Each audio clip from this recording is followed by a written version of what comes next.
रहरी के तीन पतैया तीनों का चनार है। रहरी तीन पतैया तीनों का चनार है।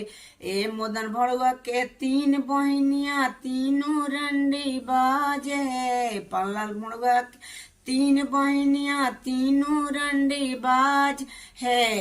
एगो घूमे अलिए गलिए एगो शहर बाजार है। एगो घूमे अलिए गलिए एगो शहर बाजार है। एगो घूमे हमरा भैया के संगे इहो रंडी बाज है।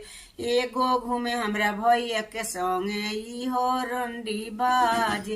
रहरी के तीन पतैया तीनों का चनार है। रहरी के तीन पतैया तीनों का चनार है।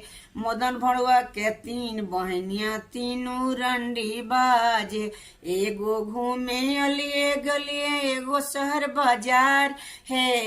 एगो घूमे सतेंद्र के संगे इहो रंडी बाज है। एगो घूमे हमरा भैया के संगे इहो रंडी बाज।